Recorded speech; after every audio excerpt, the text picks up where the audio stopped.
So, whenever we're ready. Alright, so today I'm going to talk about the wonderful, the lovely sport. Football. My favourite sport. Alright, so the other name for football is called the beautiful game. And I don't know if you guys are wondering why it's called the beautiful game, so I'll explain it to you. So basically, what I feel is the primary reason why it is beautiful is because it's so simple. It's pure simplicity that anybody could actually play it. I mean, all you truly need is 2 rocks, or 4 rocks, to outline and go on each side. And a human, another human, so you've got 2 people, and a ball. So basically anybody can do it, no matter what your price range, no matter how poor you are, no matter where you live, you can play it. And there's also a story of how a bunch of Thai kids, they live on water, they live on top of water, they pretty much live on top of boats. They built a raft to play football out of wood. So they built a floating football stadium area. So literally, you can play it everywhere. No excuses. Alright. So, the other reason why they were primarily called the beautiful game is because of the fancy little foot tricks that they do. Right? It is beautiful, the passes are beautiful, the goals are beautiful, even some of the players are beautiful. No homo. Alright.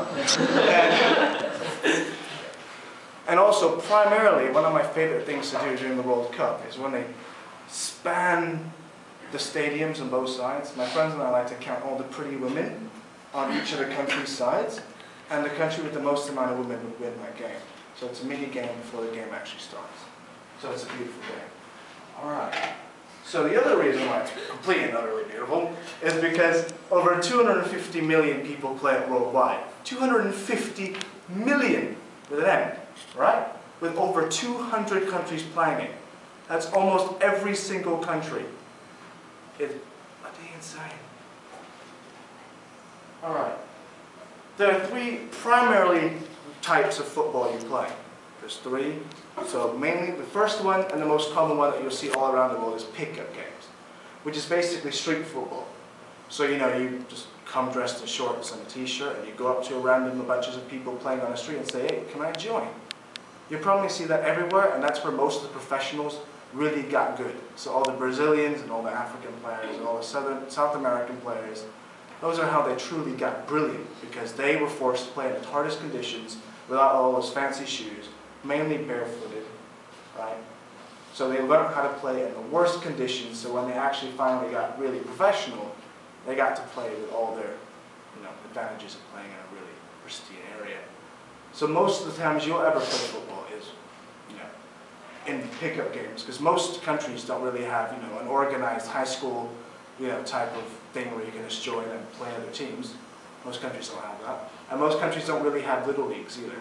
So a lot of times they get scouted by these pickup games in the middle of the street somewhere. Hopefully one day they get lucky.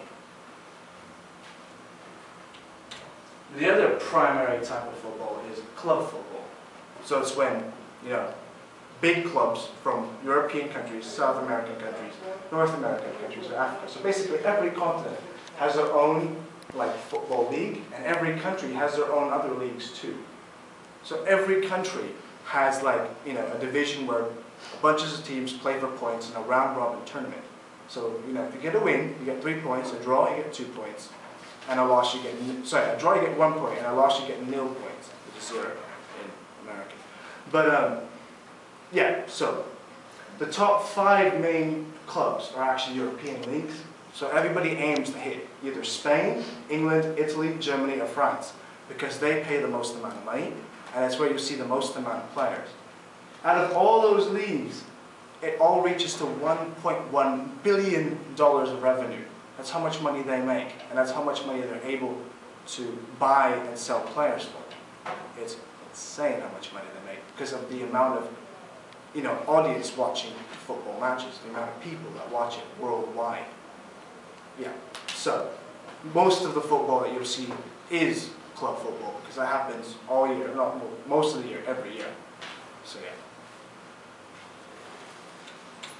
The other primary type of football you'll see is international football, which is what people call the people's football, because that's one that's truly passionate, because you worry about how your country's doing rather than how your club is doing. You really care for this because the people from your country are actually playing for you and representing you, And they don't actually get paid for this. They do it because they want to.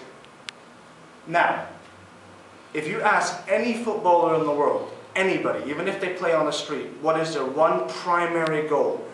Primary goal, if they could get anything in the world, they would say that they will win a World Cup. They would want to win the World Cup. And the reason why that is so difficult is because you're fighting against every country in the world. 180 nations compete in the qualifying tournaments. They qualify in each continent. So Europe, North America, South America, Asia, Africa. Those, they all start in group pools, and then the top, maybe like a few teams in each continent go and reach the final tournament. In total, there's 32 teams competing in a 4-week tournament in the summer. It only happens every 4 years. It coincides with the Olympics. So it's really, really important for the people to win, because to be physically fit to play football, you can only last till you're about 32, 35.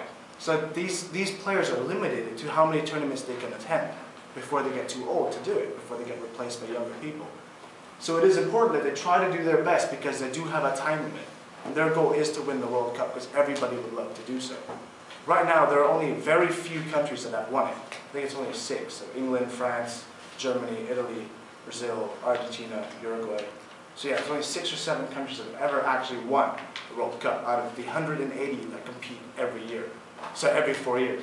Mainly because it's so difficult to beat the giants such as England, France, Brazil, Argentina, and Germany. So yeah, but there are also minor international tournaments too. I wouldn't say minor, they're still equally as important, which is the European Cup, or the African Cup, or the Asian Cup, or the Copa de America. I probably killed that because I don't speak Spanish. Alright, but yeah, that's football.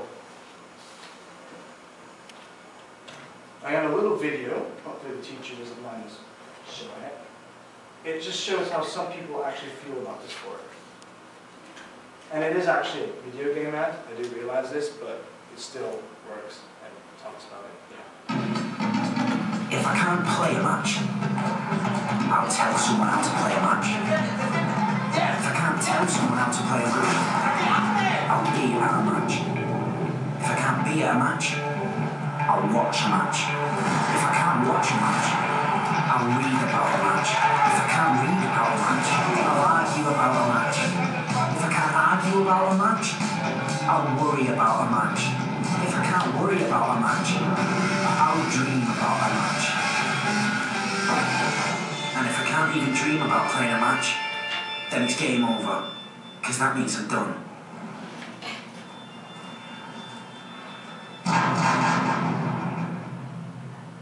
So, guess I'll be playing a match then.